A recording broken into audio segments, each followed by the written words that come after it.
नमस्कार बच्चों, आज हम झरोखा कक्षा चौथी प्रवेश अध्ययन का तीसरा पाठ मस्ती की रेल मेरे ये खेल। देखो, जो खेल और खिलाड़ी। मोहित, रुको तो सही। विनय, कहाँ दौड़े चले जा रहे हो? विनय, मैं तुम सबको ढूंढ रहा था। पता है आज प्रार्थना सभा के बाद योग और खेल होंगे। अब ये बातचीत चल रही है। मोहित कहता है अब, अच्छा, मुझे खेल खेलना बहुत अच्छा लगता है, खास तौर से कबड्डी का खेल।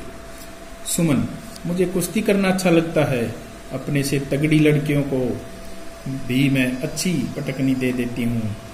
विनय, तुम तो लड़की हो, तुम क्या कुश्ती करोगी? सुमन, क्यों नहीं करूंगी, लड़कियां कुश्ती नहीं कर सकती क्या?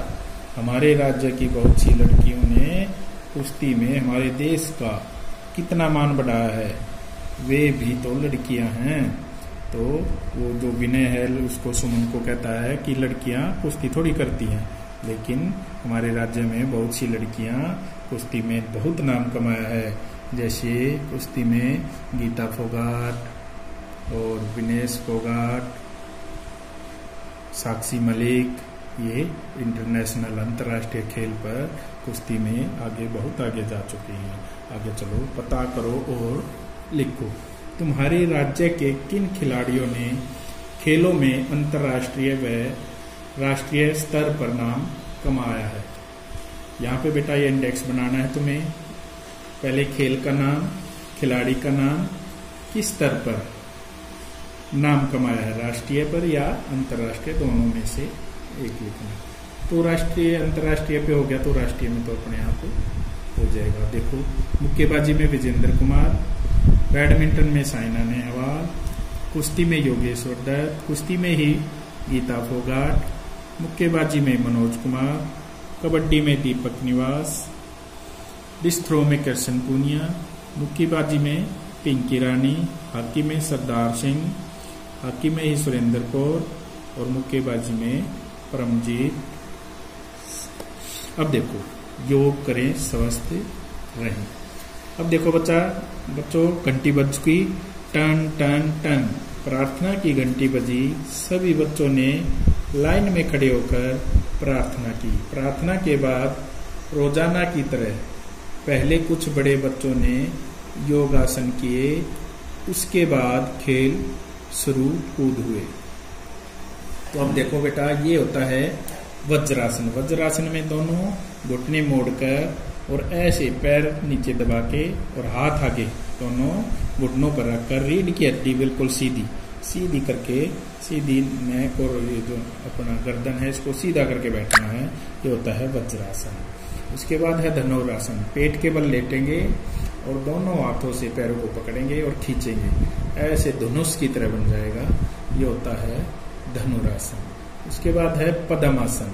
पद्मासन के अंदर एक पैर दूसरे पैर पालती मार के एक पैर उसके ऊपर चढ़ाना है और दूसरा पैर उसके ऊपर, दोनों हाथ आगे घुटनों की तरफ जैसे योगी बैठते हैं समाधि के अंदर। ये होता है पद्मासन।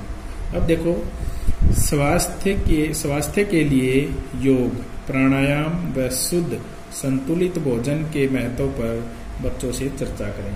तो देखो बेटा, योग से क्या क्या लाभ होते हैं, योग और खेल से हमें क्या क्या लाभ है। देखो, शरीर में स्फूर्ति बनी रहती है, शारीरिक विकास होता है, मानसिक विकास होता है, शरीर रोगों से मुक्त तथा सुंदर रहता है। इससे हमें आत्मविश्वास पैदा होता है। आगे चलें। अब देखो बेटा, क्या तुम्हारे घर के सदस्य भी योगासन करते हैं? यदि हाँ तो कौन कौन? तो ये बताना बेटा, तुम्हारे घर पे कौन कौन योगासन करते हैं। योग और खेल से क्या लाभ होते हैं, ये मैंने अभी बताए थे तुम्हें, वे हैं। अब देखो, हम करते हैं खो खो का खेल। आओ बच्चों, अब तुम्हें खो खो का खेल सिखाते हैं, बताते हैं। खो खो का खेल चौथी कक्षा की लड़कियों के बीच होना है। सभी बच्चे खेल देखने के लिए मैदान में इकट्ठे हुए।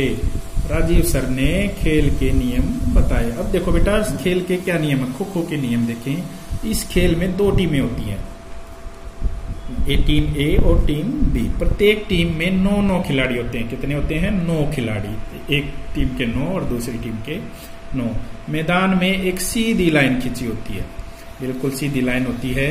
एक टीम की 8 लड़कियां इस लाइन पर थोड़ी थोड़ी दूरी पर आपस में विपरीत दिशा में मुंह करके बैठती हैं। एक लड़की उधर मुंह करके, एक लड़की उधर मुंह करके लाइन में थोड़ी थोड़ी दूरी पे बैठती हैं। दूसरी टीम की एक लड़की बैठी हुई लड़कियों के बीच में से होकर भागेगी, उनके बीच से भागना।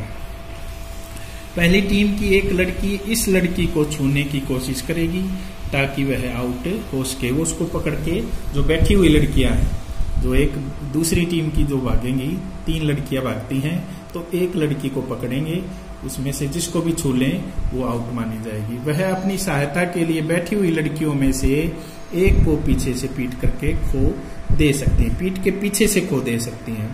दूसरी टीम की लड़की छू लिए जाने के बाद आउट मानी जाएगी। निर्धारित समय पूरा होने पर यही प्रक्रिया दूसरी टीम के लिए दोहराई जाएगी। अंत में जिस टीम के कम खिलाड़ी आउट होंगे वह टीम विजेता घोषित की जाएगी। देखो बेटा, अब तुम कौन कौन से खेल खेलते हो? खो खो लिख सकते हो, उसमें खो खो, गिल्ली डंडा। किसी एक खेल के नियम लिखो। अब तुम्हें खो खो के नियम बता दिए हैं, ये लिख लेना अपने उस पे। आउट होना क्या होता है? आउट होना क्या होता है बेटा? आउट होना होता है कि बाहर हो जाना, खेल से बाहर हो जाना। तुम स्वयं किसी खेल के नियम बनाओ और उसे अपनी कॉपी में लिखो। तुम अपने जैसे पकड़ पकड़ाई खेलते हो ना, ऐसे उसके नियम लिखो। बाकी बच्चों पार्ट 2 में इससे आगे पढ़ेंगे।